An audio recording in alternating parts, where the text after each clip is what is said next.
ভুক্তভোগী একজন কৃষকের তথ্যের ভিত্তিতে এবং তার অভিযোগের ভিত্তিতে আজকে আমরা গোদাগাড়ী উপজেলার গোগ্রাম ইউনিয়নের বসন্তপুর এলাকায় অভিযান পরিচালনা করি। অভিযান পরিচালনাকালে আমরা অবৈধ ব্যবসায়ী জনাব আজহার আলী ব্যক্তিকে আমরা তার গোডাউনে অবৈধভাবে মজুতকৃত সার সহ আটক করি। আটক করার প্রেক্ষিতে আমরা দেখতে পাই যে তার গোডাউনে সব কিছু প্রায় ৩,৫৯৪ কেজি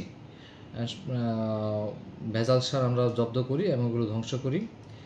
এবং উক্ত ব্যক্তির সাথে কথা বলে জানা যায় যে উক্ত ব্যক্তি এই সারগুলো গোদাগাড়ী উপজেলার বিভিন্ন ইউনিয়নে এবং বিভিন্ন খুচরা এবং যাই পাইকারি রেটে যারা সার বিক্রি করে তাদেরকে সাপ্লাই দিত এবং পাশাপাশি এবং এই সারগুলো চাঁপাইনবাবগঞ্জ জেলার কিছু অংশ যেত এবং এই ব্যক্তি এই সারগুলো পবা উপজেলার কাশিয়ানাগঞ্জ স্থানে এগুলো প্রসেসিং হয়েছে এরকম আমরা শুনতে পেয়েছি। সেই প্রেক্ষিতে আমরা পবা উপজেলায় এই বিষয়ে অবগত করেছি।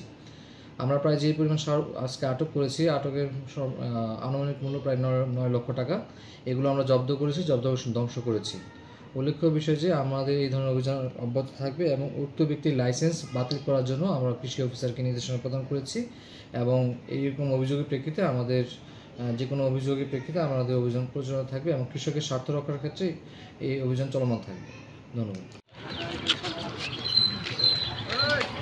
আমি নাই না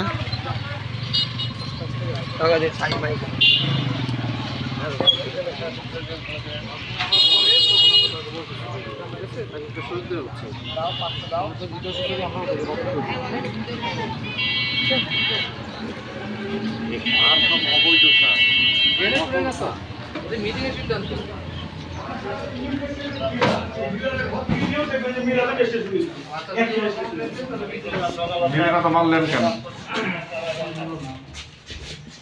এখন চলে তো আমি বুঝতে পারিনি।